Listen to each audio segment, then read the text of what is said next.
আবার কালকের পুরানো গাড়িগুলিতে আবার আজকে নতুন করে পুনরায় আগুন দিয়েছে।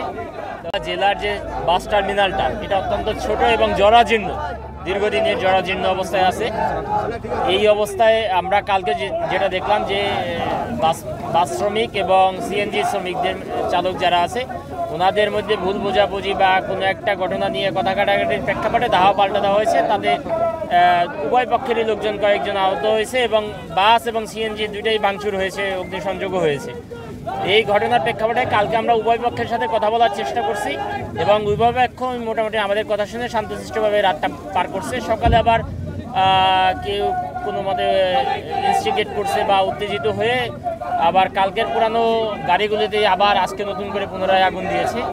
তো আমরা ওনাদের সাথে কথা বলার চেষ্টা করছি যে আইন মানে প্রশাসনের পক্ষ থেকে আমরা ওনাদের সাপোর্ট দেবো, দুই পক্ষকে নিয়ে বসার চেষ্টা করছি যে ওনাদের কিসের জন্য ওনাদের এই মানে এই অবস্থা হয়েছে, যে ওনারা কেন একজন আরেকজনকে সহ্য করতে পারছে না। কারণ সবাই কিন্তু ভোলার বাসিন্দা, ভোলার নাগরিক, তো সবাই তো রাস্তাঘাটে যাত্রী পরিবহন করে। ওনারা তো সবাই একই উদ্দেশ্য যে যাত্রীদের এক জায়গা থেকে আরেক জায়গা নিয়ে দেওয়া।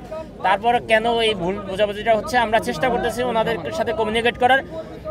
এখনও দুই পক্ষের একসাথে বসাইতে পারলে আমরা তারপর সিদ্ধান্ত নিতে পারবো। এখনও যেহেতু সম্ভব হয় না এই ব্যাপারে আমরা বলতে পারছি না আসলে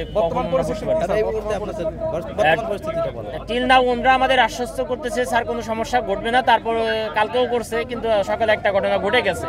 তা আমাদের আমরাও পুলিশ এবং জেলা প্রশাসন আছে, সবার জায়গা থেকে আমরা কাজ করার চেষ্টা করছি।